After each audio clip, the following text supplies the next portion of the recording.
নমস্কার বন্ধুরা, আজ আমরা বানাবো চিজ বল। চিজ বলের জন্য যা যা উপকরণ লাগবে, প্রথমে একটি পাত্রে আলু সুদ্ধগুলি দিয়ে চটকে নেব ভালো করে। এর মধ্যে মিক্সড করব গাজর, পেঁয়াজ কুচি, লঙ্কা কুচি, আদা কুচি, ক্যাপসিকাম কুচি। ভালো করে মাখতে হবে যেন ডেলা না থাকে আলুর। স্বাদ মতো নুন দেব, চিলি ফ্লেক্স এবং অরিগ্যানো দেব।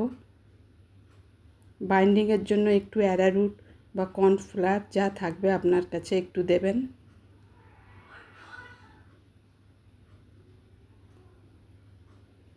চিজগুলো ছোট ছোট করে টুকরো করে কেটে নেব।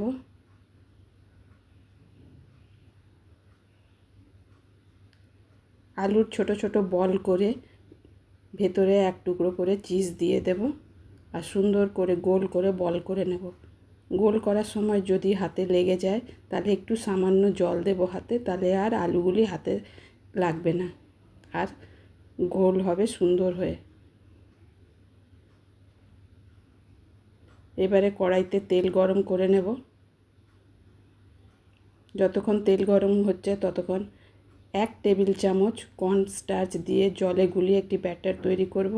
ওই ব্যাটারে আলু বলগুলি দিয়ে কর্ন ব্রেড ক্রামে কোট করে তেলে ভাজবো।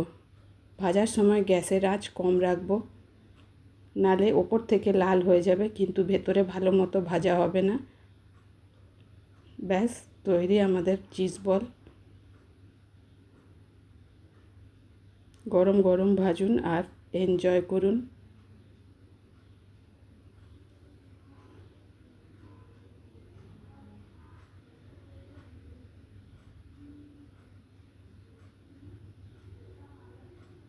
দেখুন চিজটা কি সুন্দর হয়ে মেল্ট হয়ে গেছে।